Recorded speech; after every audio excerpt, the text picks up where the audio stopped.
Hello दोस्तों, स्वागत है आप सभी का आपकी अपनी क्लासेस राहुल सर क्लासेस में। मित्रों, जैसा आप लोगों ने मुझे बोला था, कई बच्चों का जो है मेरे पास कॉल भी और मैसेज भी है कि सर 25, 26 और 27 जो अप्रैल है, उसमें आपका जो होम गार्ड है, इसका एग्ज़ाम होने वाला है। तो अब आप कहें और मैं ना करूँ, तो ये तो पॉसिबल नहीं है, ठीक है? तो आप सभी के लिए मेरी एक कोशिश ये है कि 5 से 6 वीडियो आपको देंगे और हर दिन कोशिश की जाएगी कि आपको 1 वीडियो मिल जाए क्योंकि आपके पास समय तो है नहीं, 10 से 12 दिन ही आप मान के चलिए कि आपके पास समय है। और इस समय में जो भी आप कर सकते हैं वो ये है कि ज़्यादा से ज़्यादा जो भी आपने पढ़ा है उसका रिवीजन करिए, ठीक है? और इसके अलावा और कोई ऑप्शन आपके पास नहीं है। हो सके तो जो पीवाईक्यू हैं, तो ये मैं आपको करा दे रहा हूँ, जहाँ से उम्मीद ये है कि लगभग 80% एरिया हम कवर कर लेंगे, इन्हीं पीवाईक्यू के माध्यम से। तो ये चाहे जो भी समझ लीजिए आपके लिए ये बेहद महत्वपूर्ण है, ठीक है? कोशिश करिएगा कि इसको कम से कम 2 बार, 3 बार ज़रूर इसको मान लीजिए आप स्पीड में कर लेंगे 2x पे करके भी आप इसको मात्र सुन भी लेंगे क्लास को, तो भी आपकी समस्याएँ काफ़ी हद तक जो है हल हो जाएँगी, ठीक? तो चलिए देरी ना करते हुए मैं स्टार्ट कर देता हूँ आपके लिए जो भी कोशिश की है मैंने। देखिए, पैनिक नहीं होना है, परेशान होने की आवश्यकता बिल्कुल नहीं है, बस जो पढ़ा है उसको पढ़ते रहिएगा, भरोसा रखिएगा खुद पे, क्योंकि सबसे बड़ा जो साथी है वो खुद पर जो किया हुआ भरोसा ही है, ठीक है? अब एक नज़र मैं ये डाल लेता हूँ क्योंकि मैं फर्स्ट वीडियो इस पे डालने जा रहा हूँ, तो मैं आपको थोड़ी-सी जानकारी दे दूँगा, जिन बच्चों को जानकारी है मोस्ट वेलकम, अगर नहीं है तो बस उनके लिए थोड़ी-सी सिचुएशन ये है कि ये जो एग्ज़ाम होता है ये 100 नंबर का होता है और 100 ही क्वेश्चन होते हैं इसमें। ठीक है? नंबर ऑफ क्वेश्चन कितने होते हैं? 100 और कितने नंबर का होता है ये? 100 नंबर। कितने घंटे का होता है? तो ये 2 घंटे का पेपर होगा, ठीक है? जिसमें आपका जो परीक्षा होती है ये ऑब्जेक्टिव टाइप होगी, ठीक है? यानी कि आपका एक प्रश्न दिया गया होगा, उसके ऑप्शन दिए गए होंगे, ठीक है? इनमें से आपको चूज़ करना है, जो सही आंसर होगा उसका जो है सर्कल आपको फिल करना होगा, तो कुछ इस प्रकार से ये एग्ज़ाम होगा। और अगर इसके सिलेबस की अगर थोड़ी-सी बात की जाए तो जान के रखिएगा कि जो ये जो लिखित परीक्षा है, इसमें आपकी जीके आती है, ठीक है? और जीके में आप देखें तो जीके लगभग पूरा जीके का ही पेपर होता है ये, जो कि 100 क्वेश्चन होंगे और इन 100 क्वेश्चनों में जैसे हिस्ट्री यानी कि इतिहास, भूगोल,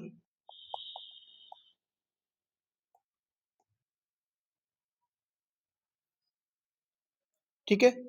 और भूगोल के साथ देखें तो आर्ट एंड कल्चर जो कि मैं आप यहीं पे कर सकते हैं, ठीक है? जो कि इतिहास का ही पार्ट है।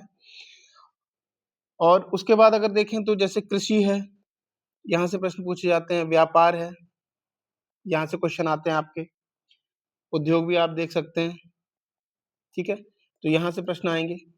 आपका जो पॉलिटी है, कुछ पॉलिटी के क्वेश्चन होंगे, कुछ आपके जो कि एक्ट आधारित होते हैं, ठीक है? यानी कि थोड़ा बहुत 2-4 क्वेश्चन आपके जो बीएनएस वगैरह हैं, वहाँ से भी पूछे जा सकते हैं, ठीक? भूगोल में ही आप एनवायरनमेंट को जोड़ सकते हैं, यानी कि पर्यावरण को, ठीक है? यहाँ से पर्यावरण से भी क्वेश्चन होते हैं और विज्ञान के भी क्वेश्चन होते हैं, ठीक? इसके अलावा ये तो आपका स्टैटिक जीके पार्ट हो गया, ठीक है? इस स्टैटिक जीके के अलावा आपका करंट अफेयर का पार्ट आता है, ठीक है? तो करंट अफेयर में अगर आप देखें तो जैसे राष्ट्रीय और अंतर्राष्ट्रीय घटनाएँ होंगी, ठीक है? राष्ट्रीय और अंतर्राष्ट्रीय घटनाएँ होंगी। उसके बाद आप देख सकते हैं जो पुरस्कार वगैरह हैं, ज़रूर याद पढ़ के जाइएगा पुरस्कार, सम्मान वगैरह, ठीक? और अगर आप देखें तो जैसे खेल है, खेल से संबंधित कोई भी चीजें हैं, कोई भी फैक्ट है, वहां से पूछा जा सकता है। जो कुछ दिवस होते हैं महत्वपूर्ण राष्ट्रीय दिवस, उनको पूछ सकता है। ठीक है, हो सकता है कि कुछ किताबें हों जो चर्चा में रही हों, बुक्स वगैरह, जो राइटर हैं उनको पूछा जा सकता है, तो किताबें या लेखक पूछ सकते हैं। ठीक, तो इस प्रकार के प्रश्न होंगे। मुद्राएं पूछी जा सकती हैं, आपके कौन से देश की जो मुद्राएं हैं। ठीक है, और इससे संबंधित जो भी आपके फैक्ट होंगे वो आपसे पूछे जा सकते हैं। तो ये करंट अफेयर का पार्ट होगा। इसके बाद अगर आप देखें तो यहाँ पे एक यूपी स्पेशल का भी पार्ट है। ठीक है, यूपी विशेष आप कह सकते हैं इसको, ये भी आपसे पूछा जाता है यूपी विशेष। और यूपी विशेष में आप देखेंगे तो यूपी की भौगोलिक स्थिति यानी कि भूगोल, जो यूपी का, इसमें आप देख सकते हैं जैसे नदियां हैं। ठीक है, और कोई संसाधन है। ठीक, ये पूछ सकता है। और अगर आप देखें इसमें तो जैसे यूपी के मेले हैं, त्योहार हैं। ठीक है, पुलिस प्रणाली है, ये भी पूछता है। सरकारी योजनाएं हैं, योजनाएं तो आपको दोनों की, यानी भारत लेवल पर, यानी सेंट्रल लेवल पर, और यूपी लेवल पर, दोनों ही आपको पढ़ के जानी होंगी। ठीक है, तो ये कुछ स्थिति है जो कि आपके टोटल नंबर ऑफ क्वेश्चन क्या होंगे, 100 होंगे, और 100 ही नंबर के होंगे ये। ठीक, तो यहां तक मैंने आपसे जो बात की है बस बेसिक थोड़ा सा समझ लीजिएगा ये सारी चीजों का। अब इसके बाद हम लोग स्टार्ट करते हैं। मैं कोशिश करूंगा कि आपके तकरीबन इसी माध्यम से, जो फॉर्मेट मैंने आपके लिए बनाया है, इस फॉर्मेट के माध्यम से हम कम से कम 70-80 क्वेश्चन यहाँ से आपको डायरेक्टली आपके एग्जाम में इससे संबंधित ही प्रश्न होंगे आपके। इससे इधर उधर प्रश्न थोड़ा बहुत हो सकता है कि भाषा चेंज या कुछ ऑप्शन चेंज के अलावा हो सकती हैं, लेकिन तरीका यही होगा। ठीक है, तो चलिए स्टार्ट किया जाए न देरी करते हुए। तो जैसा कि आपको क्वेश्चन दिख रहा होगा पहला ही, सिंधु घाटी सभ्यता, तो इसका मतलब यह है कि हम लोग आज का जो आपका क्लास है वो कौन सा क्लास है आपका, तो आपका हिस्ट्री का क्लास है। इसी हिस्ट्री के माध्यम से हम क्वेश्चन वाइज, यानी कि क्वेश्चन के तरीके से ही, फॉर्मेट से ही हम लगभग जो तथ्य हैं उनको समझते हुए चलेंगे। ठीक है, यानी कि जो फैक्ट हैं इन फैक्ट को पढ़ते हुए चलेंगे। ठीक है, जितना आपके लिए जरूरी होगा मैं कोशिश करूंगा कि उतना मैं आपको दे दूं। ठीक है, आपको करना ये है कि अगर ज्यादा नहीं तो आप केवल कानों में ईयरफोन लगाइए और आंखें बंद करिए और सुनते रहिए, चीजें आपको रट जाएंगी। एक बार इसको देख लेंगे, फिर उसके बाद आप इसको एक बार, दो बार, तीन बार सिर्फ सुन के भी जाएंगे तो भी चीजें आपके लिए सिंपल हो जाएंगी, इजी हो जाएंगी। ठीक है, तो चलिए अब सिंधु घाटी सभ्यता को अगर हम लोग समझें, क्योंकि क्वेश्चन यहाँ से बनते हैं और आगे भी बनने की संभावना हमेशा बनी रहती है, टॉपिक चर्चित रहता है ये। ठीक है, तो सिंधु घाटी सभ्यता को सबसे पहले जाने तो मैं कुछ फैक्ट आपको बता देता हूँ सिंधु घाटी सभ्यता के बारे में। तो जो चार्ल्स, एक नाम आता है चार्ल्स मैलर। ठीक है, जो चार्ल्स मैसर्न थे, सॉरी, जो चार्ल्स मैसन थे, ये 1826 में जब भारतीय पुरातत्व सर्वेक्षण की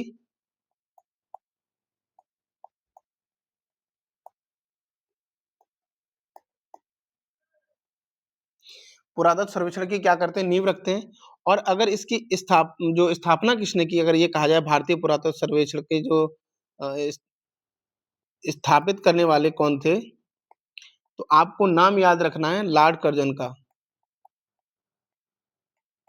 लेकिन अगर ये पूछ ले आपसे कि इसके जनक कौन है, देखिए चार्ल्स मैसन जो थे उन्होंने 1826 में इसकी शुरुआत कर दी। ठीक, लेकिन जो भारतीय पुरातत्व सर्वेक्षण है, इसके जो जनक माने जाते हैं वो कौन है, अलेक्जेंडर कनिंघम, आपको याद रखना है।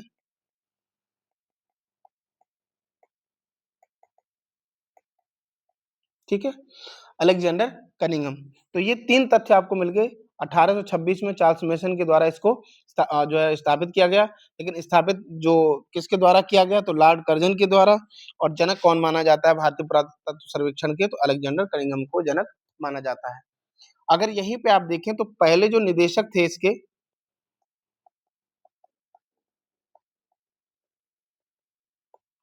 तो पहले निदेशक कौन थे, तो जॉन मार्शल को याद रखेंगे आप। ठीक है। और इनके जो निर्देशन में 1921 में ही जो हड़प्पा की खुदाई की थी, वो किसने की थी, तो हड़प्पा की खुदाई दयाराम साहनी को याद रखेंगे आप। ठीक है। तो आपको पता है कि यहाँ पे मैंने कितने फैक्ट आपको दे दिए हैं। ठीक, आप चाहें तो इसको नोट करते चलिएगा, नहीं तो आपको सुनते सुनते ही ये चीजें लगभग याद हो जाएंगी। बस 2-3 बार आप इसको सुन के जरूर जाइएगा। ठीक है। अब अगर हम यहीं पे एक और बात कर लें, देखिए मैं 2 मिनट 3 मिनट आपके लूंगा, बस इससे ही सारे फैक्ट आपके क्लियर हो जाएंगे। तो इसकी जो भौगोलिक स्थिति है सिंधु घाटी सभ्यता की, इस भौगोलिक स्थिति को आप समझें तो सबसे जो उत्तरी वाला जो क्षेत्र है, ठीक है, उत्तर, पूर्व, दक्षिण और पश्चिम। ठीक है। तो ये कभी कभी स्थिति पूछ ली जाती है। तो सबसे जो उत्तरी क्षेत्र है वो है आपका मांडा। ठीक है। सबसे पूर्वी क्षेत्र, तो आपको याद रखना है आलमगीरपुर, जो कहां पड़ता है, ये पड़ता है आपका मेरठ में। ठीक है। कौन सी नदी, हिंडन नदी। याद रखेंगे।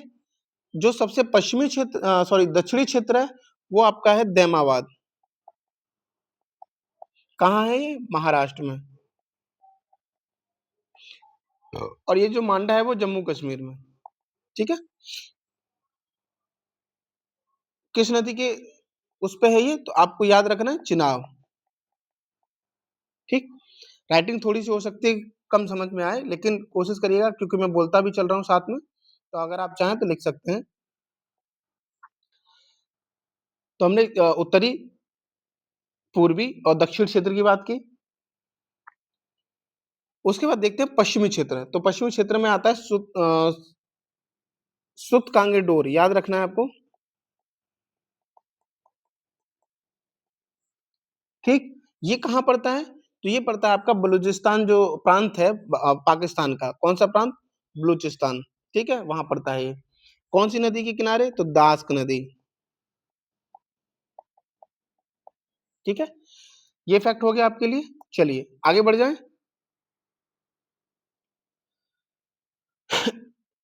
अब इस सिंधु घाटी सभ्यता में कौन कौन सी प्रजातियां पाई जाती हैं, तो देखो, प्रोटो ऑस्ट्रेलाइड।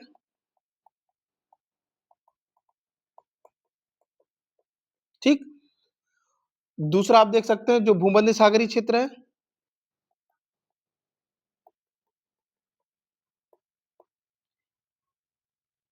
ठीक है। ये प्रजाति पाई जाती है भूमध्य सागरीय। अगली मंगोलाइड। ठीक। और एक और है आपकी अल्पाइन। ये प्रजातियां आपकी पाई जाती हैं। ठीक है। अच्छा, मैं आपको एक बता रहा था कि सबसे जो उत्तरी वाला क्षेत्र है जो मांडा, एक क्षेत्र आता है मांडी करके। अगर आपको ये क्षेत्र दिया जाए मांडी, तो आप इस मांडा को नहीं समझिएगा। मांडी एक क्षेत्र है जो कि आपके मुजफ्फरनगर में खोजा गया है, यानी कि ये आपके उत्तर प्रदेश में पड़ता है। याद रखेंगे मांडी। ठीक है, मांडा नहीं। मांडा कहाँ है, जम्मू एंड कश्मीर में। ठीक है। चलिए। और ये जो मांडी अभी जो खोजा गया है ना, सबसे ज्यादा एक नया फैक्ट है इसमें, तो सबसे अधिक जो सोने के सिक्के उस टाइम के यहीं से मिले हैं, सोने के सिक्के। ठीक है, तो याद रखिएगा इसको। चलिए, अब कुछ बेसिक नॉलेज मैंने आपको दे दी है, और साथ ही साथ में जब भी कोई क्षेत्र का नाम आएगा तो वहां की जो स्पेशलाइजेशन मैं आपको बताता चलूंगा।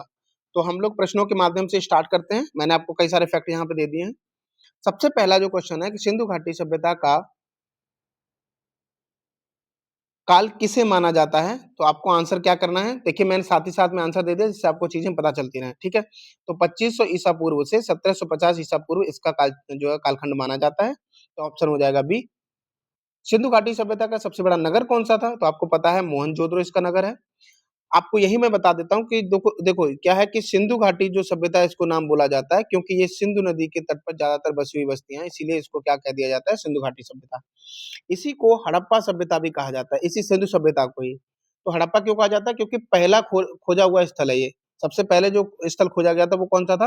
हड़प्पा था। इसलिए इसको हड़प्पा सभ्यता भी कह दिया जाता है, ठीक है? और लेकिन सबसे बड़ा नगर कौन सा था? तो मोहनजोदड़ो, याद रखेंगे। चलिए, ग्रेट बात, यानी कि बड़ा जो स्नानागार है वो कहाँ पाया गया है? मोहनजोदड़ो, ठीक है। चलिए, सिंधु सभ्यता के लोग किस धातु से परिचित नहीं थे? तो भैया लोहे से परिचित नहीं थे, सोना तांबा कांसा सब इससे परिचित थे ये। लोथल किस लिए प्रसिद्ध था? तो आपको पता है लोथल एक बंदरगाह था जो कि आपके जो गुजरात वाले एरिया है यहाँ पे ये पड़ता है, ठीक है। और यहाँ से व्यापार करने के भी साक्ष्य मिले हैं, याद रखेंगे इसको,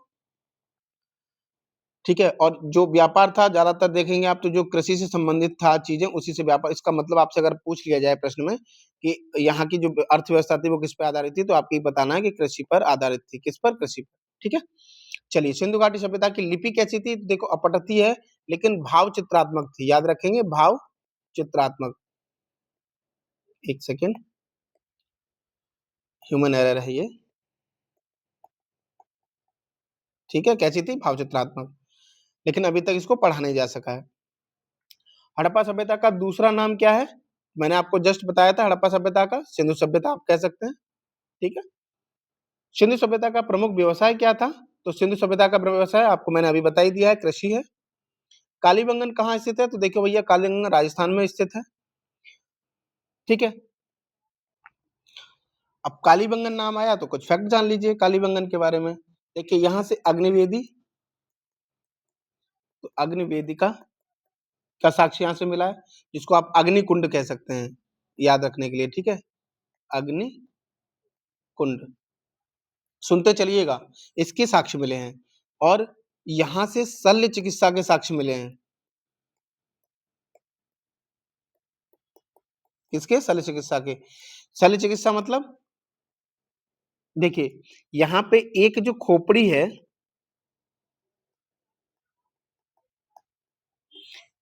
तो खोपड़ी में छिद्र मिले हैं, 6 छिद्र हैं इसमें, ठीक है। तो इसलिए इसको शल्य चिकित्सा का क्या माना जा रहा है? साक्ष्य माना जा रहा है, ठीक है। और प्रत्येक घर से कुएं के साक्ष्य मिले हैं। किसके? कुएं के साक्ष्य, ठीक है, याद रखेंगे। और भूकंप के साक्ष्य भी यहां से मिले हैं, ठीक है। तो ये कुछ फैक्ट थे कालीबंगा में। चलिए नेक्स्ट क्वेश्चन की तरफ बढ़ते हैं। धौलावीरा किस राज्य में स्थित है? तो भैया धौलावीरा हमारा कहाँ है? गुजरात में स्थित है, ठीक है। अब धौलावीरा आ गया है नाम, तो कुछ फैक्ट देख लीजिए। तो पूरी जो आपकी सिंधु सभ्यता है, यहाँ से आपको पता है कि अच्छी सड़कें, यानी कि जो समकोण पे सड़कें काटती थी, ठीक है, और पक्की ईंटों के क्या मिले हैं? मकान मिले हैं। तो ये सब जगह से आपको मिल जाएंगे, ठीक है। और जो अच्छी नगर, उन्नत नगर योजन बोल सकते हैं या नगर नियोजन बोल सकते हैं, तो नगर नियोजन, ठीक है। अगर यहीं से देखें तो जल प्रबंधन जो प्रणाली है,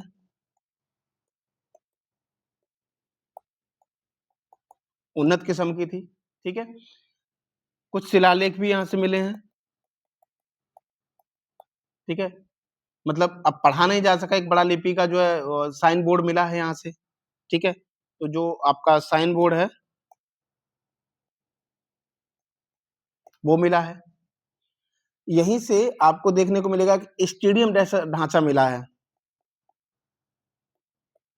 यानी कि खेल का मैदान जैसा एक वो मिला है। कब्रें यहाँ से मिली हैं, और अलग अलग प्रकार की कब्रें यहाँ से मिली हैं। मृदभांड, मृदभांड मतलब मिट्टी के बर्तन, ठीक है। सड़क और जो निकास की व्यवस्था बहुत अच्छी थी यहाँ पे। तो इस प्रकार के यहाँ पे कुछ साक्ष्य मिले हैं। और जो धोलावीरा है ये 2021 में आपका जो है यूनेस्को की जो यूनेस्को की जो वर्ल्ड हेरिटेज साइट है उसमें ये शामिल है। ये 2021 में इसको शामिल किया गया था, याद रखेंगे। ठीक है, तो ये कुछ तथ्य है। चलिए आगे बढ़ जाते हैं। सिंधु सभ्यता में घर किसने बने, मतलब किससे बने थे, सॉरी माफ करिएगा। तो सिंधु सभ्यता में जो घर बने थे वो किससे बने थे, अभी अभी जस्ट बताया था आपको, पक्की ईंट से बने थे। सिंधु सभ्यता की सड़कें कैसी थी, तो आपको पता है सीधी और चौड़ी सड़कें थी। अन्नागार किसका उदाहरण है, तो आपको पता है भंडारण का उदाहरण था ये, अंडागार में भंडारण किया जाता था। ठीक है, ये थी स्थिति। आगे देखें, तो सिंधु सभ्यता में किस पशु का चित्र नहीं मिलता है, तो आपको याद रखना है घोड़ा नहीं है, गाय नहीं है। ठीक है, नृत्य करती हुई जो लड़की की मूर्ति कहाँ मिली है, तो आपको पता होना चाहिए मोहनजोदड़ो से मिली है। सिंधु सभ्यता में किस प्रकार की शासन व्यवस्था थी, तो आपको आंसर होना चाहिए कि कोई स्पष्ट बात नहीं है, लेकिन मात्र सत्तात्मक बोला जाता है, अगर आपसे पूछ लिया जाए। ठीक है, मात्र सत्तात्मक आपको देखने को मिल सकता है। अगर यहाँ पे दिया नहीं गया है तो आप स्पष्ट नहीं है, ये आप आंसर कर सकते हैं।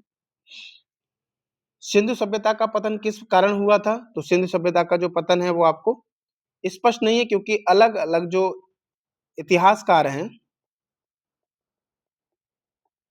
ठीक है, किसी का मानना है कि बाढ़ आने से हुआ, किसी का जलवायु परिवर्तन से। ठीक है, तो कई इतिहासकार हैं, कई अलग अलग चीजें मानते हैं। पशुपति मोहर किससे संबंधित है, तो आपका आंसर होना चाहिए पशुपति किससे, शिव से है। ठीक है, सिंधु सभ्यता का विस्तार किस नदी के किनारे है, तो अब इसमें कोई बात ही नहीं है, सिंधु नदी किनारे है। चन्नू किसके लिए प्रसिद्ध है, तो चन्नू मनके बनाने के लिए प्रसिद्ध है। चन्नू का नाम आया तो मैं यहाँ पे एक दो पॉइंट जोड़ देता हूँ। चलिए चन्नू के बारे में देखें, तो यहाँ से वक्राकार की ईंटें मिली हैं। ठीक है, मनके बनाने के कारखाने,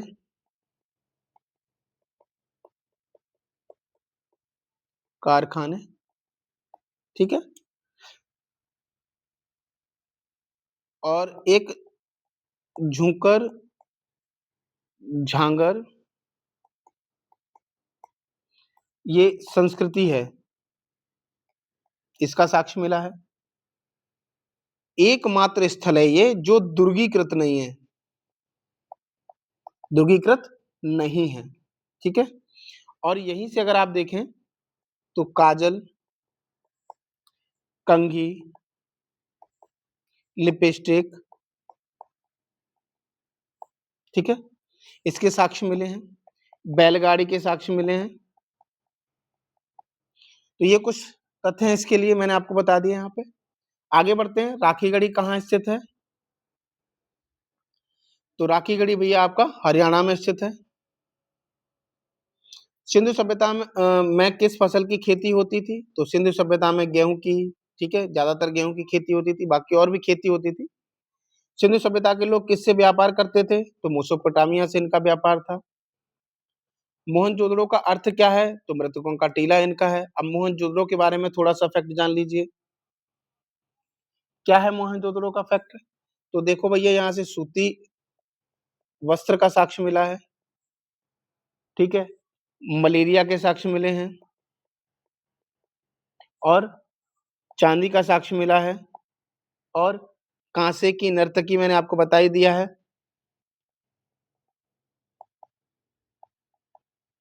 ठीक है, पशु की आकृति की एक प्रकृति यहाँ से मिली है जो कि खंडित है, पशुपति। महाविद्यालय, इसका भी साक्ष्य यहाँ से मिला है। लेकिन याद रखेंगे यहाँ से कोई कब्रिस्तान नहीं मिला है, कब्रिस्तान, कब्र नहीं, कब्रिस्तान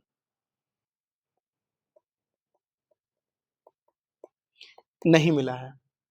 ठीक है, इसको मृतकों का टीला कहा जाता है। एक मिनट, क्या कहा जाता है इनको, मृतकों का टीला। इस शब्द का मतलब ही होता है। ठीक है, रेगिस्तान का मरुस्थल,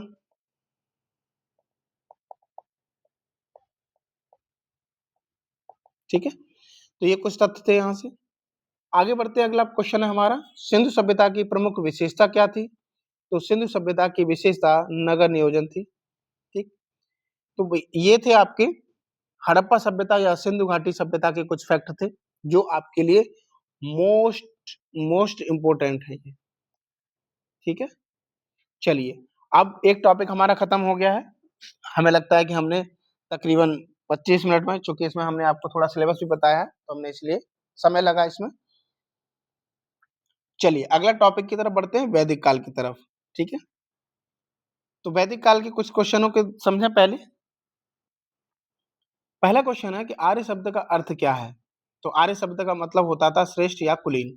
ठीक है, आर्यों का मुख्य व्यवसाय क्या था? तो सबसे ज्यादा आपको मानना है पशुपालन। ठीक है, तो आप कृषि और पशुपालन दोनों को यहाँ पे चुनेंगे। ऋग्वेद, चूंकि व्यापारिक या व्यवसाय के आधार पर पशुपालन था, लेकिन आजीविका जो है इनकी कृषि पर भी आधारित थी। तो दोनों ही चीजें मिलती हैं, लेकिन सबसे ज्यादा आपको पशुपालन, अगर पशुपालन नहीं ऑप्शन में तो आप कृषि देख सकते हैं, अगर दोनों दिया है तो दोनों को ही आपको चुनना होगा। ठीक है, नेक्स्ट क्वेश्चन है हमारा, ऋग्वेद किससे संबंधित है? तो ऋग्वेद आपका किससे संबंधित है? धार्मिक स्तुति है ऋग्वेद। ऋग्वेद में कुल कितने मंडल हैं? तो 10 मंडल हैं आपके ऋग्वेद में। सभा और समिति क्या थी? तो ये राजनीतिक संस्थाएं थी, और सभा और समिति को प्रजापति की 2 पुत्रियां माना है। इसका मतलब ये नहीं है कि ये पुत्रियां हैं, ठीक है, ये क्या है? राजनीतिक संस्थाएं हैं ये। ठीक है, वैदिक काल में सबसे प्रमुख देवता कौन थे? तो सबसे ज्यादा प्रमुख कौन थे? इंद्र थे। ठीक है, सबसे ज्यादा वर्णन इन्हीं का मिलता है, लगभग 250 बार। उसके बाद जो है आपके अग्नि है, कितना? लगभग 200 बार उच्चारण है। ठीक है, गायत्री मंत्र किस देवता से संबंधित है? तो ये सूर्य देवता से संबंधित है। सप्त सिंधु क्षेत्र किससे संबंधित है? तो सप्त सिंधु किससे है? वैदिक काल से है। ठीक है, वर्ण व्यवस्था किस काल में प्रारंभ हुई थी? तो ये वैदिक काल में, और खास करके उत्तर वैदिक काल में। वैदिक काल आपको आंसर करना है। ठीक है, चार वर्ण कौन कौन से थे? तो आपको बताना है, ब्राह्मण, क्षत्रिय, वैश्य, शूद्र। उपनिषद किससे संबंधित है? तो उपनिषद किससे संबंधित है? तो ये एक दर्शन थे उपनिषद। यजुर्वेद किससे संबंधित है? यजुर्वेद आपका यज्ञ से संबंधित है। सामवेद किससे संबंधित है? तो सामवेद एक संगीतमय है, तो संगीत से संबंधित है ये। जो अथर्ववेद है वो किससे संबंधित है? तो जादू टोना चिकित्सा से संबंधित है ये। ठीक है, ऋग्वैदिक काल में मुख्य भोजन क्या था? तो ऋग्वैदिक काल में मुख्य भोजन दूध और मांस के रूप में आप देख सकते हैं। राजा का चयन कैसा होता था? तो राजा का चयन यहाँ पे दिया गया है चुनाव से, इसका आंसर। ठीक है,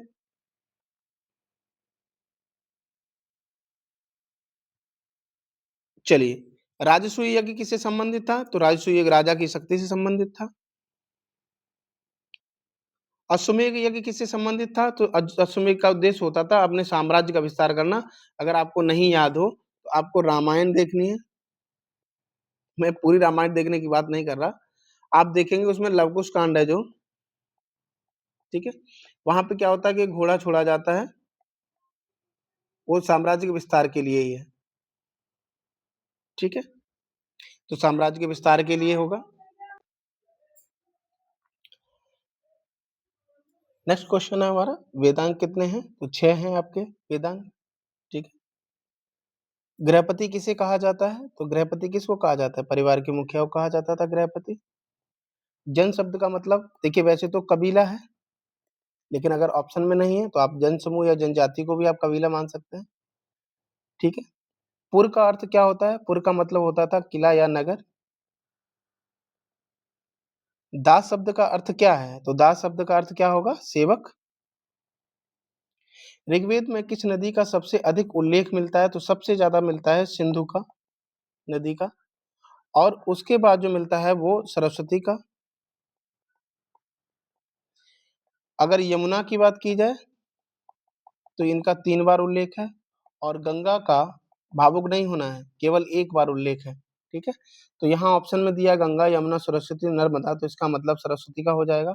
सबसे ज्यादा किसका है? सिंधु का। अगर सिंधु ऑप्शन में नहीं है तो सरस्वती सेकंड नंबर पे। उत्तर वैदिक काल में कौन सी धातु का उपयोग बढ़ा? तो लोहे का उपयोग बढ़ा था। लोहे की खोज हुई तो लोहे से ही क्रांति यहाँ पे दिखाई देती है। ठीक है, तो इसका मतलब लोहा हो जाएगा। ऋग्वेद में 10 राग युद्ध किस नदी के किनारे लड़ा गया? ठीक है, तो ये जो पुरुषनी नदी यानी कि रावी नदी के तट पर लड़ा गया। दसरा के युद्ध में विजयी कौन हुआ था? तो आपको पता होगा विजयी कौन है? सुदास जी हुए थे। ठीक है, सुदास किस जनजाति के राजा थे? तो ये थे भरत। ऋग्वैदिक समाज की सबसे छोटी इकाई क्या थी? तो सबसे छोटी इकाई क्या थी? कुल थी। ग्राम का मुखिया कहलाता था, तो ग्राम का मुखिया क्या कहलाता था? ग्रामणी कहलाता था। ठीक है, विश्व का प्रमुख क्या कहलाता था? जो विश्व होता था, तो विश्व का प्रमुख क्या कहलाता था? तो विश्व का प्रमुख विश्वपति कहलाता था। जन का प्रमुख क्या था? तो जन का प्रमुख राजा होता था। ठीक है, पुरोहित का मुख्य कार्य क्या था? तो पुरोहित का मुख्य कार्य क्या होता है? यज्ञ कराना ना। तो पुरोहित का कार्य क्या होगा? यज्ञ कराना। बी आंसर हो जाएगा। सेनानी किससे संबंधित थे? तो सेनानी जो है सेना से संबंधित थे। बलि क्या थी? तो बलि एक कर था, टैक्स था ये बलि। ठीक है, विदत क्या था? तो विदत क्या है? धार्मिक सभा थी विदत। ठीक है, विदत क्या है? एक धार्मिक सभा थी। चलिए नेक्स्ट क्वेश्चन की तरफ बढ़े। तो ऋग्वैदिक काल में स्त्रियों की स्थिति कैसी थी? तो ऋग्वैदिक काल में एक समान रूप से स्थिति थी, अच्छी स्थिति मानी जाती है। लेकिन अगर आपको उत्तर वैदिक काल दिया हो,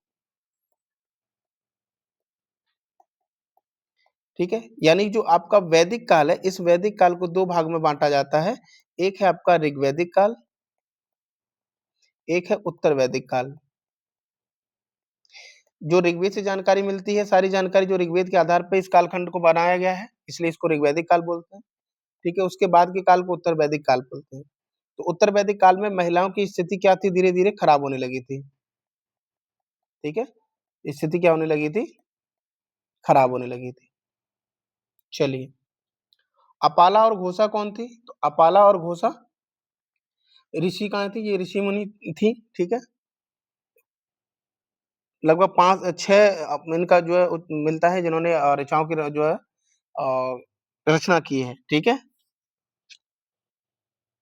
वेद शब्द का अर्थ क्या है? तो वेद शब्द का अर्थ क्या होना चाहिए? ज्ञान होना चाहिए, है ना। आंसर क्या हो जाएगा? ज्ञान। ब्राह्मण ग्रंथ किससे संबंधित है? तो ब्राह्मण ग्रंथ जो है आपके यज्ञ विधि से संबंधित है। आरण्यक ग्रंथ किससे संबंधित है? तो वन जीवन से संबंधित है आरण्यक ग्रंथ। ठीक है, उत्तर वैदिक काल में समाज कैसा हो गया था? तो उत्तर वैदिक काल में समाज कैसा हो गया था? जटिल हो गया था। गोत्र प्रणाली किससे संबंधित थी? गोत्र प्रणाली आपके वंश से संबंधित थी। लोहे का प्रयोग किस नाम से जाना जाता है? तो लोहे के कृष्ण अयस्क बोलते थे लोहे को। ठीक है, उत्तर वैदिक काल में मुख्य फसल क्या थी? तो उत्तर वैदिक काल में मुख्य फसल चावल थी।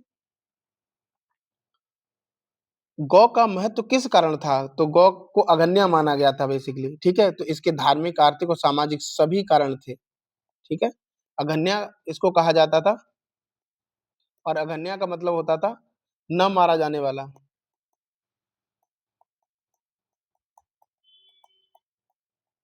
न मारा जाने वाला पशु, यानी कि गाय को मारने की अनुमति नहीं थी।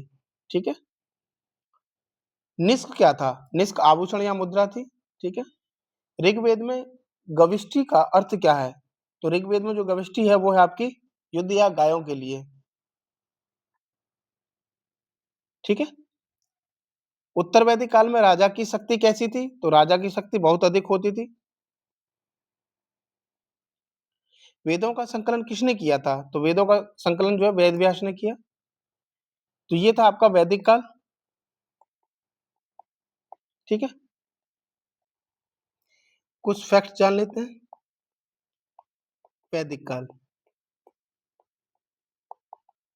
ठीक है, तो ये जो वैदिक काल है आपका, ये 1500 बीसी से 600 बीसी यानी ईसा पूर्व। ठीक है, इसका काल टाइम माना जाता है, यानी कालखंड समय माना जाता है। इस वैदिक काल को 2 भाग में बाँट कर देखते हैं, कौन-कौन सा? तो आपको बताया था ऋग्वैदिक और उत्तर वैदिक, ठीक है? इसमें वेदों का वर्णन मिलता है, तो कौन-कौन से 4 वेद हैं? कौन से वेद हैं 4? तो ऋग्वेद, यजुर्वेद और सामवेद, अथर्ववेद,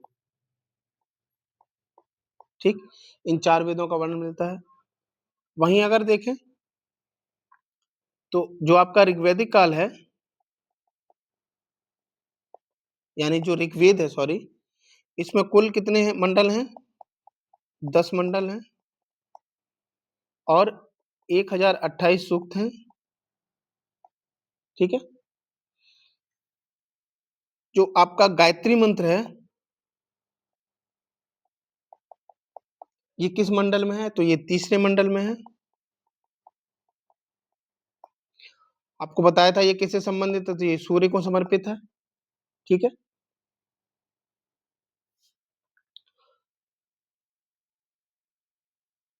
कृषि का उल्लेख कहाँ मिलता है? तो आपको बताना है चौथे मंडल में है,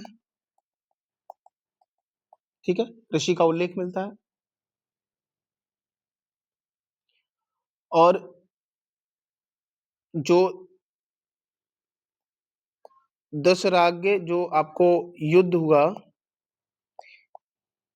इसका उल्लेख किसमें मिलता है? तो 7वें मंडल में, ठीक है? उल्लेख मिलता है।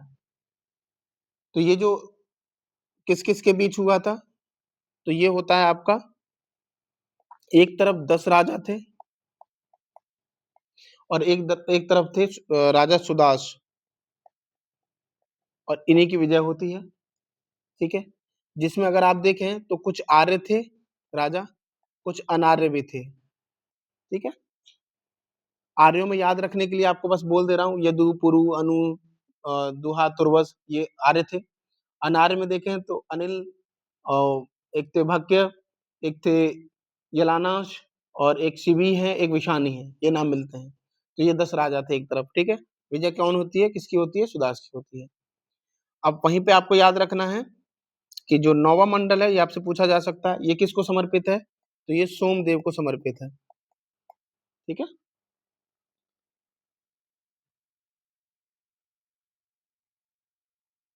चलिए, कुछ फैक्ट मैंने आपको यहाँ बता दिए हैं, याद रखेंगे इस सबको।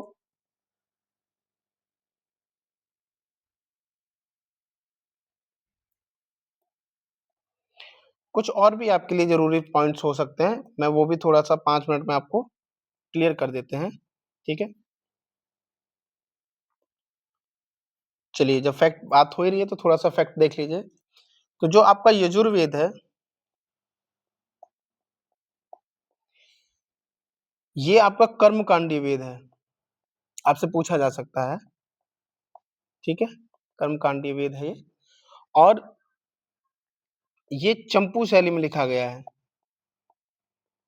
चंपू शैली आपसे पूछी जा सकती है, चंपू शैली का मतलब होता है गद्य और पद्य,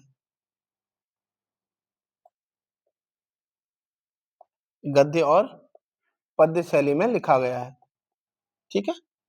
इसका मतलब होता है चंपू शैली, ठीक है? गद्य और पद्य में लिखा जाना, इसको चंपू शैली बोलते हैं। और इसी चंपू शैली का अगर आप देखें, एक और उदाहरण मिलता है जूनागढ़ का अभिलेख,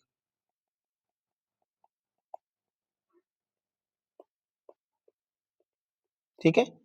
ये अभिलेख जो मिलता है, ये भी एक चंपू शैली में लिखा गया है। कुछ अभिलेख से मुझे याद आया, कुछ अभिलेख हैं यहाँ पे। तो पहला अगर आप देखें, तो बोगज कोई अभिलेख,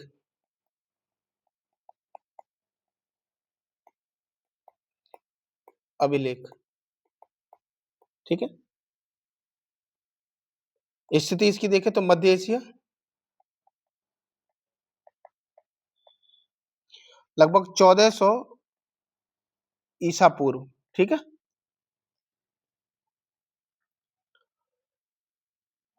दूसरा देखें तो खारवेल का पूछा जाता है ये, हाथी गुम्फा अभिलेख,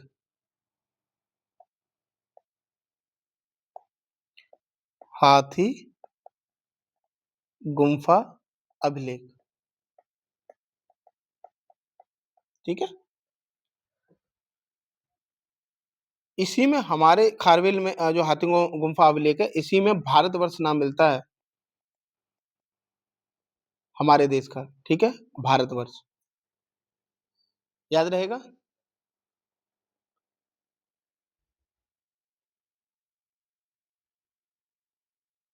चलिए कुछ और जिक्र कर देते हैं। एरण अभिलेख। एरण अभिलेख को देखें तो सती प्रथा का साक्ष्य मिलता है यहां से। ठीक है? सती प्रथा का साक्ष्य आपसे पूछे तो कहां से मिलता है? एरण अभिलेख से।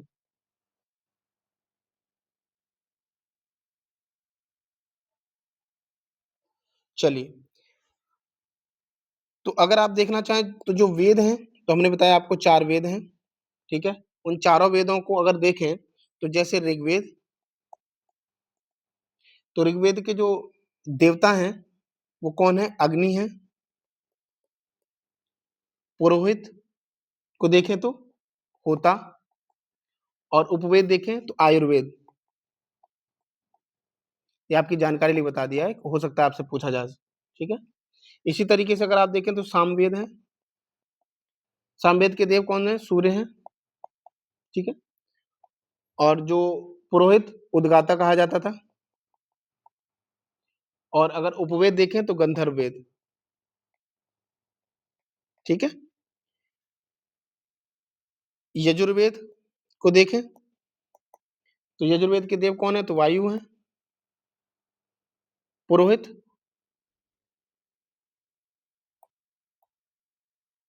अधर्वयु। ठीक है? और उपवेद देखें तो धनुर्वेद। ठीक? वहीं अगर ऋग्वेद को देखें, सॉरी अथर्ववेद को,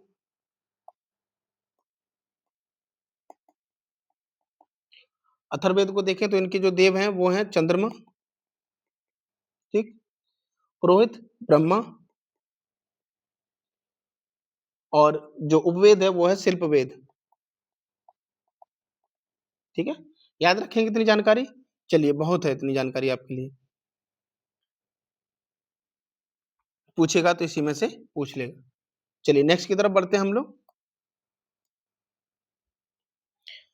बौद्ध धर्म और जैन धर्म के बारे में क्वेश्चन को देखते हैं। ठीक है? पहला ही क्वेश्चन है इसमें कि बौद्ध धर्म के संस्थापक कौन थे? तो बौद्ध धर्म के संस्थापक कौन थे? गौतम बुद्ध थे। ठीक है? गौतम बुद्ध का जन्म कहाँ हुआ था? तो गौतम बुद्ध का जन्म कहाँ हुआ था? लुम्बिनी में हुआ था। बुद्ध को ज्ञान कहाँ प्राप्त हुआ? बोध गया में प्राप्त हुआ। बुद्ध का पहला उपदेश कहाँ हुआ?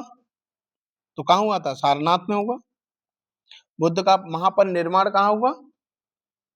तो महापरिनिर्वाण कुशीनगर में हुआ था। कहाँ है आंसर? ये रहा कुशीनगर। 4 आर्य सत्य किससे संबंधित थे? तो ये बौद्ध धर्म से संबंधित थे। अष्टांगिक मार्ग किसने दिया था? तो ये बुद्ध ने दिया था अष्टांगिक मार्ग। बौद्ध धर्म का पवित्र ग्रंथ कौन सा है? तो त्रिपिटक है बौद्ध धर्म का पवित्र ग्रंथ। त्रिपिटक किस भाषा में है? तो त्रिपिटक पाली भाषा में है। त्रिपिटक किसको कहा जाता था? सुत्त पिटक, विनय पिटक और अभिधम्म पिटक। ठीक है? इन तीनों पिटकों को मिला के त्रिपिटक कहा जाता है। ठीक है? चलिए, मध्यम मार्ग किससे संबंधित है? तो मध्यम मार्ग बौद्ध धर्म से संबंधित है। ये मध्यम मार्ग की कल्पना करते हैं। जैन धर्म के संस्थापक कौन माने जाते हैं? तो जैन धर्म के संस्थापक कौन है? ऋषभदेव है संस्थापक। जैन धर्म के 24वें तीर्थंकर कौन है? तो महावीर स्वामी है। महावीर का जन्म कहाँ हुआ था? तो महावीर का जन्म वैशाली में हुआ था, वैशाली के कुंडलग्राम में। ठीक है? जैन धर्म का प्रमुख सिद्धांत क्या है? तो जैन धर्म का सिद्धांत अहिंसा। ठीक है? त्रिरत्न किससे संबंधित है? तो अगर आपको ऑप्शन में बौद्ध धर्म, जैन धर्म दोनों दिया है तो आपको जैन धर्म चुनना है। अगर ऑप्शन में बोथ दिया है तो आपको बोथ चुनना होगा। मतलब दोनों में ही जो है मिलता है त्रिरत्न का सिद्धांत, ठीक है? अगर दोनों अलग-अलग दिया है तब आपको जैन चुनना है, अगर जैन नहीं दिया है, बौद्ध दिया है तो बौद्ध सही होगा। अगर दोनों ही दिया है कि जैन एवं बौद्ध, तब आपका आंसर हो जाएगा ये सही, ठीक है? पंच महाव्रत किस धर्म से संबंधित है? तो पंच महाव्रत जैन धर्म से संबंधित है। बौद्ध धर्म में संघ का क्या मतलब है? तो बौद्ध धर्म में संघ का मतलब होता था भिक्षुओं का समूह। बोधिसत्व किससे संबंधित है? तो बोधिसत्व बौद्ध से संबंधित है। महायान और हीनयान किससे संबंधित है? तो ये भी बुद्ध धर्म से संबंधित है। ये दोनों ही शाखाएं थी, ठीक है? जो कि जो चौथी जो बौद्ध संगीति हुई थी, उसमें पूर्ण रूप से क्या हुआ? हीनयान और महायान में परिवर्तन हो गया। यानी दोनों ही शाखाएं अलग-अलग निकल के आ गई, ठीक है? पहली बौद्ध संगीति कहाँ हुई थी? तो पहली जो बौद्ध संगीत हुई थी वो राजगृह में हुई थी, ठीक है? दूसरी बौद्ध संगीत कहाँ हुई थी? तो दूसरी हुई थी कहाँ पे? वैशाली में हुई थी। तीसरी कहाँ हुई थी? तो तीसरी होती है आपकी नहीं, तीसरी बौद्ध संगीत किसके साथ समय हुई थी? तो तीसरी जो हुई थी वो अशोक के समय में हुई थी, ठीक है?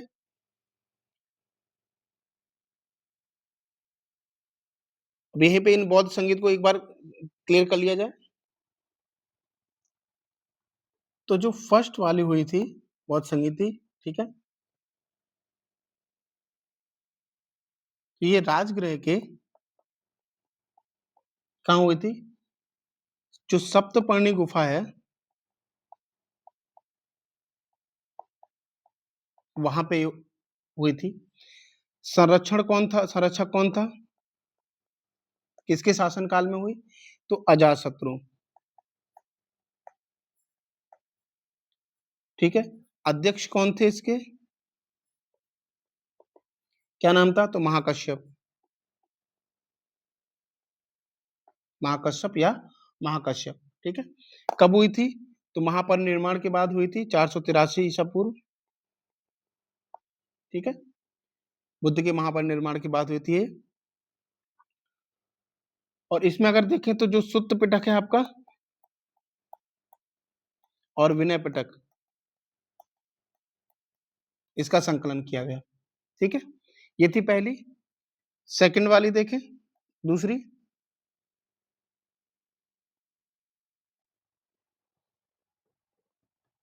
तो जो दूसरी हुई थी वो वैशाली में हुई थी, जैसा मैंने आपको बताया है, ठीक है? कौन राजा था? संरक्षण कौन किया था? तो कालाशोक, ठीक है? कब हुई थी? 383 ईसा पूर्व, लगभग 100 वर्ष बाद, ठीक है? और बौद्ध धर्म को दो भागों में बांटने की बात यहीं से शुरू होती है, आपके हीनयान और महायान। शुरुआत यहां से हो जाएगी, ठीक है? थर्ड वाली देखें, कहाँ हुई थी? तो ये पाटलिपुत्र में हुई थी। किसके शासनकाल में? तो अशोक थे। 250 ईसा पूर्व में। और जो अभिधम तीसरा पिटक है आपका, इसका संकलन किया गया, अभिधम पिटक। अध्यक्ष बता दिया आपको। चलिए अध्यक्ष देख लीजिए कौन थे? तो मुगल पुत्र तिस्य थे,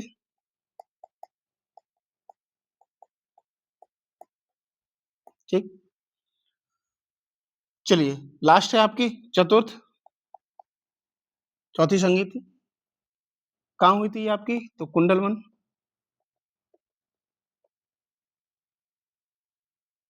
राजा कौन था?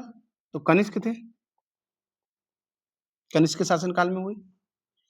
अध्यक्ष कौन थे? तो वसुमित्र।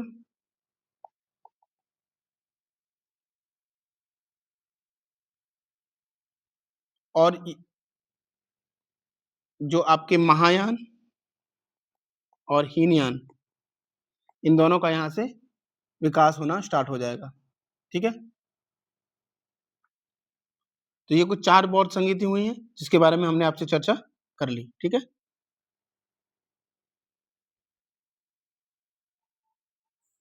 चलिए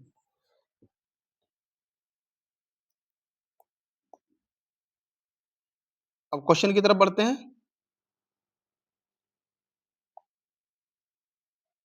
तो क्वेश्चन था हमारा, तीसरी बौद्ध संगीति किसके समय में हुई थी? किसके समय में हुई? तो आंसर क्या हो जाएगा? अशोक। ठीक है, जैन धर्म के 23वें तीर्थंकर कौन थे? 23वें पूछ रहा है, तो याद रखेंगे पार्श्वनाथ थे। जैन धर्म का प्रमुख ग्रंथ कौन सा था? तो जैन धर्म का प्रमुख ग्रंथ कौन सा था? आगम। नेक्स्ट क्वेश्चन है हमारा, बौद्ध धर्म का प्रसार सबसे अधिक किसने किया था? अशोक ने किया था। अब महाजनपद और मौर्य साम्राज्य, यहां से क्वेश्चन देखें तो सबसे पहले महाजनपद से प्रश्नों को देखेंगे। प्राचीन भारत में कुल कितने महाजनपद थे? तो 16 महाजनपदों का आपको वर्णन मिलता है।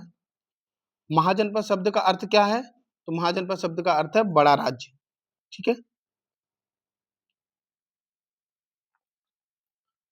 मगध की राजधानी क्या थी? तो मगध की राजधानी क्या है? राजगृह, प्रारंभ में थी। ठीक है, मगध का सबसे शक्तिशाली शासक कौन था? तो सभी शक्तिशाली के रूप में दिखाई देते हैं, अजातशत्रु, बिंबिसार, महापद्म नंद। ठीक है, बिंबिसार किस वंश का शासक था? तो बिंबिसार जो है आपका हर्यक वंश का शासक था। अजातशत्रु किसका पुत्र था? तो अजातशत्रु आपका बिंबिसार का पुत्र था। वैशाली किस महाजनपद की राजधानी थी? तो वैशाली वज्र महाजनपद की राजधानी थी। वज्र संघ किस प्रकार का राज्य था? तो वज्र संघ कैसा राज्य था? ये गणतंत्र था। ये पाटलिपुत्र की स्थापना किसने की? पाटलिपुत्र की उदयन ने स्थापना की थी। नंद वंश का संस्थापक कौन था? तो नंद वंश के संस्थापक महापद्म नंद थे। धनानंद किस वंश का अंतिम शासक था? तो धनानंद किस वंश का अंतिम शासक था? नंद वंश का। महापद्म नंद में सॉरी महाजनपद काल में मुख्य कर क्या था? टैक्स कौन सा था मुख्य? तो ये भाग था। गणराज्य का उदाहरण कौन सा था? तो गणराज्य का उदाहरण वज्र था। अंग महाजनपद की राजधानी क्या थी? तो अंग महाजनपद की राजधानी क्या थी? चंपा थी। कौशल की राजधानी क्या थी? तो अयोध्या थी कौशल की। मौर्य साम्राज्य के बारे में हम लोग अब देखेंगे। ठीक है, जो महाजनपद काल था वो हमने कवर किया। नेक्स्ट टॉपिक है मौर्य साम्राज्य, इसके बारे में क्वेश्चन को देखते हैं। मौर्य वंश का संस्थापक कौन था? तो चंद्रगुप्त मौर्य मौर्य वंश के संस्थापक थे। चंद्रगुप्त मौर्य ने किसे हराया था? तो चंद्रगुप्त मौर्य किसे हराया था? धनानंद को हराया था। अंतिम शासक था ये नंद वंश का। चाणक्य को और किस नाम से जाना जाता था? तो चाणक्य को कौटिल्य के नाम से जाना जाता था। इन्हीं की पुस्तक थी अर्थशास्त्र। लीजिए क्वेश्चन अभी आ गया। अर्थशास्त्र के लेखक कौन थे? तो कौटिल्य थे। चाणक्य। मैगस्थनीज किसके दरबार में आए थे? तो मैगस्थनी किसके दरबार में आएंगे? चंद्रगुप्त मौर्य के दरबार में आएंगे। इंडिका पुस्तक किसने लिखी थी? तो इंडिका मैगस्थनीज ने पुस्तक लिखी थी। बिंदुसार का पुत्र कौन था? बिंदुसार के पुत्र कौन थे? अशोक थे। ठीक है, अशोक किस युद्ध के बाद बौद्ध धर्म की ओर मुड़ा? तो अशोक कलिंग युद्ध के बाद बौद्ध धर्म की ओर मुड़ गया। कलिंग युद्ध कब हुआ था? तो कलिंग युद्ध होता 261 ईसा पूर्व में। धम्म का प्रचार किसने किया था? तो धम्म का प्रचार कौन करेंगे? अशोक करेंगे। इनके जो शिलालेख है उसमें वर्णन मिलता है इनका। अशोक के शिलालेख किस लिपि में लिखे हैं? तो ब्राह्मी लिपि में है अधिकतर। सांची उस स्तूप किससे संबंधित है? तो सांची स्तूप जो बौद्ध धर्म से संबंधित है। मौर्य काल में राजधानी क्या थी? तो मौर्य काल में राजधानी क्या थी? पाटलिपुत्र थी। धम्म महामात्र किसने नियुक्त किए? तो धम्म महामात्र अशोक ने नियुक्त किए थे। मौर्य साम्राज्य का अंतिम शासक कौन था? तो मौर्य साम्राज्य का अंतिम शासक बृहद्रथ था। ठीक है, नेक्स्ट टॉपिक है हमारा गुप्त काल और संगम काल। ठीक है, चलिए गुप्त काल की तरफ बढ़ते हैं। तो पहला ही क्वेश्चन है कि गुप्त वंश का संस्थापक कौन था? तो चंद्रगुप्त प्रथम हो जाएंगे। गुप्त वंश के संस्थापक। समुद्रगुप्त को किस नाम से जाना जाता था? तो समुद्रगुप्त को भारत का नेपोलियन कहा जाता है। ठीक है। इलाहाबाद स्तंभ लेख किससे संबंधित है? तो ये समुद्रगुप्त से संबंधित है। चंद्रगुप्त द्वितीय को क्या कहा जाता था? तो चंद्रगुप्त द्वितीय को विक्रमादित्य कहा जाता था, उपाधि धारण की थी इन्होंने। कालिदास किस काल में थे? किससे संबंधित हैं कालिदास? इनके समकालीन कौन थे? तो गुप्त थे, गुप्तों के समय कालिदास थे। ठीक है। अभिज्ञान शाकुंतलम के लेखक कौन थे? तो कालिदास जी थे अभिज्ञान शाकुंतलम के लेखक। गुप्त काल को क्या कहा जाता था? तो गुप्त काल को क्या कहा जाता था? स्वर्ण युग कहा जाता था। आर्यभट्ट किस क्षेत्र से संबंधित थे? तो आर्यभट्ट गणित से संबंधित थे। ठीक है, कृतज्ञ थे ये। शून्य की खोज किसने की थी? आर्यभट्ट ने। फायान किस काल में भारत आए? तो फायान जो है किस काल में भारत आते हैं? गुप्त काल में। सॉरी। नालंदा विश्वविद्यालय किस काल में प्रसिद्ध हुआ? गुप्त काल में। ठीक है। Next question. देवगढ़ का दशावतार मंदिर किससे संबंधित है? तो ये हिंदू से संबंधित है, हिंदू धर्म से। गुप्त काल में कौन सी भाषा प्रमुख थी? तो गुप्त काल में कौन सी भाषा प्रमुख थी? संस्कृत भाषा प्रमुख थी गुप्त काल में। चंद्रगुप्त किसके लिए प्रसिद्ध हैं? सॉरी, स्कंदगुप्त, चंद्रगुप्त नहीं, स्कंदगुप्त। ठीक है। हुनों से युद्ध के लिए प्रसिद्ध थे ये। हुनों के साथ इनका युद्ध होता है स्कंदगुप्त का। ठीक। Next question. हूण किस प्रकार के लोग थे? तो आक्रमणकारी थे हूण। ठीक है। नेक्स्ट टॉपिक है हमारा संगम काल। चलिए संगम काल के कुछ क्वेश्चनों को देखते हैं। संगम साहित्य किस भाषा में? तो संगम साहित्य तमिल भाषा में। ठीक है। संगम काल जो संगम काल है किस क्षेत्र से संबंधित है? तो ये किससे संबंधित है? दक्षिण भारत से संगम काल। ठीक है। संगम काल में मुख्य राजा कौन कौन थे, कौन से थे? तो चोल, चेर, पांड्य ये आपको मिलेंगे। ठीक है। चोल वंश किसके लिए प्रसिद्ध था? तो चोल वंश नौसेना के लिए प्रसिद्ध था। पांड्य राजा की राजधानी क्या थी? तो पांड्य राजा की राजधानी क्या थी?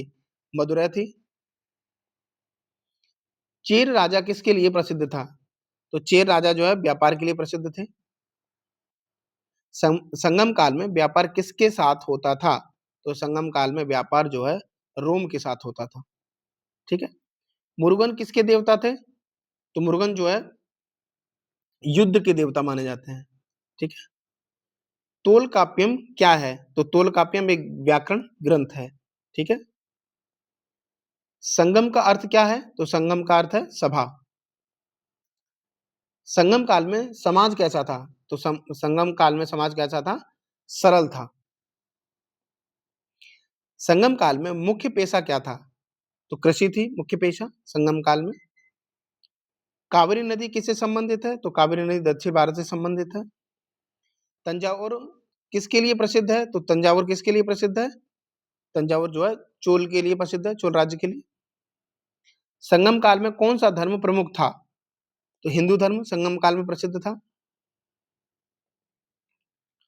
अब कुछ क्वेश्चन है आर्ट एंड कल्चर के जो आपके लिए महत्वपूर्ण हो सकते हैं। ठीक है।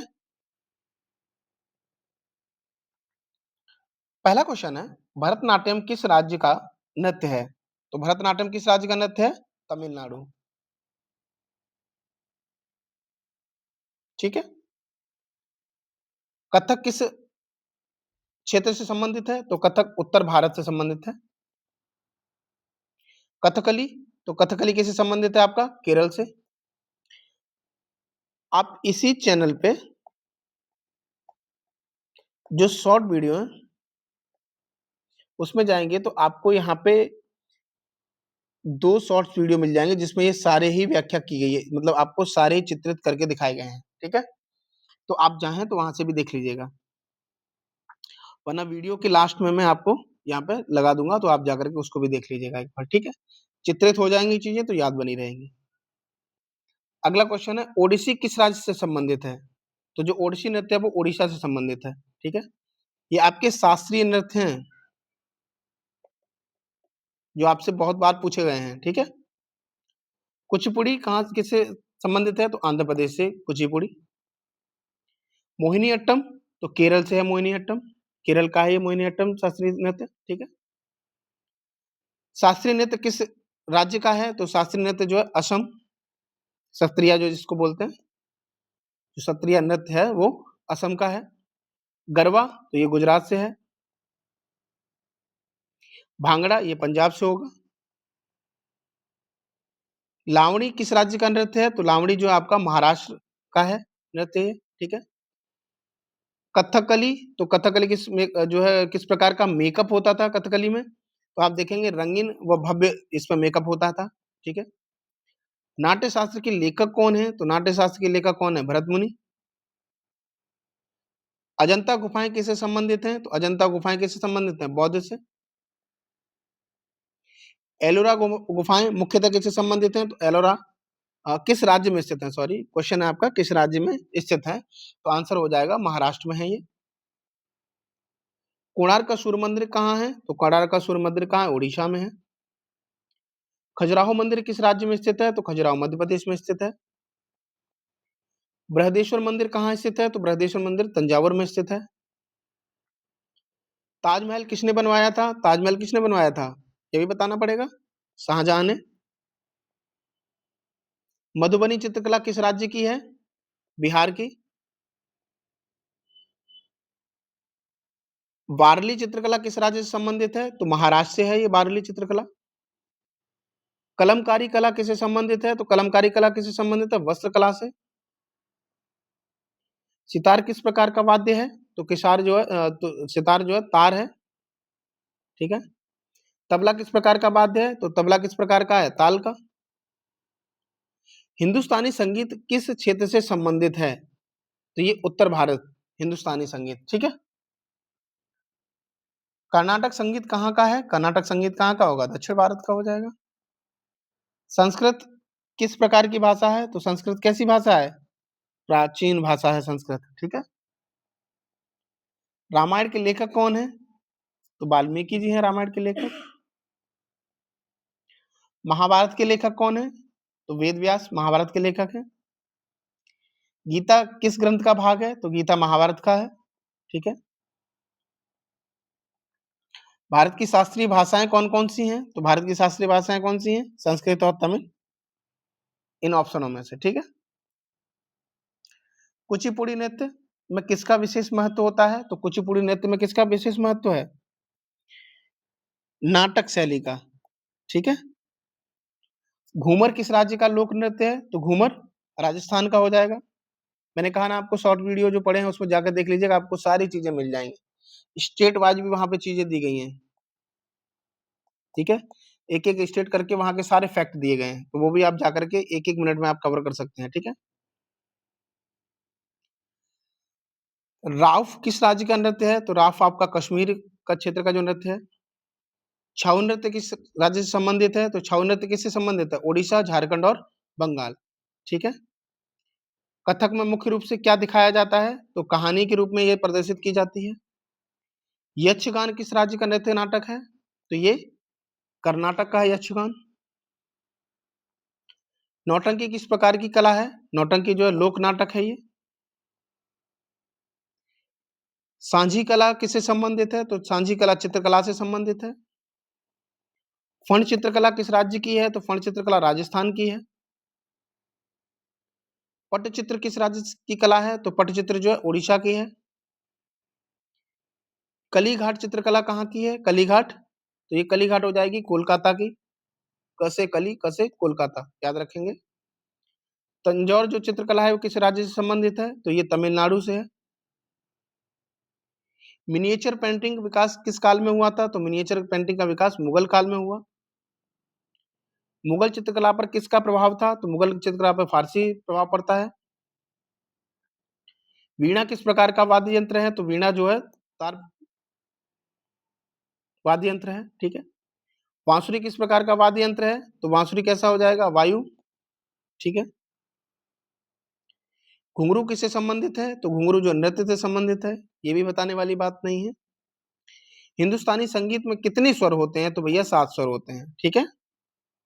तानसेन किसके दरबार में थे? तो ऑप्शन हो जाएगा अकबर के दरबार में थे, ठीक है? राग दरबारी किससे संबंधित है? तो राग दरबारी संगीत से संबंधित है। तो ये आपके जो आपका प्राचीन काल वाला पार्ट है, ठीक है? प्लस जो आपका कला एवं संस्कृति वाला पार्ट है, हमने एक क्लास में क्या कर दिया है? कंप्लीट कर दिया है, ठीक है? तो 1 पार्ट आपका क्या हो गया है? कंप्लीट कर दिया गया है। नेक्स्ट पार्ट में हम बाकी का जो बचा हुआ जो हिस्ट्री वाला पोर्शन है, उसको कंप्लीट कर देंगे, यानी कि 2 क्लास में हमारी हिस्ट्री कंप्लीट। उसके बाद एक-एक क्लास में आपकी ज्योग्राफी, पॉलिटी, ठीक है? और साइंस ये कवर कर दी जाएगी, ठीक है? और कोशिश करेंगे कि लास्ट में जो आपका करंट अफेयर वाला जो पोर्शन है, वो भी एक वीडियो में लगभग 200 जो क्वेश्चनों का लेकर के आएँगे, उसमें से मोस्ट आपके 20 से 25 क्वेश्चन जो रहेंगे वो यहीं से मिल जाएँगे आपको, ठीक है? तो इस तरीके से हम लोग लगभग 70 से जो 80 क्वेश्चनों का जो दायरा हम कवर करेंगे वो कर ले जाएँगे, ठीक है? तो चलिए मिलते हैं आपसे अगली क्लास में, तब तक के लिए आप सभी को बेस्ट ऑफ लक, ठीक है? पढ़ते रहिए, हँसते रहिए, मुस्कुराते रहिए और अगर आप हमारे चैनल पर नए आए हैं तो सब्सक्राइब कर लीजिए चैनल को, लाइक और शेयर कर दीजिए, ठीक है? सबका भला हो जाए। चलिए मिलते हैं आपसे, तब तक के लिए आप सभी को बाय।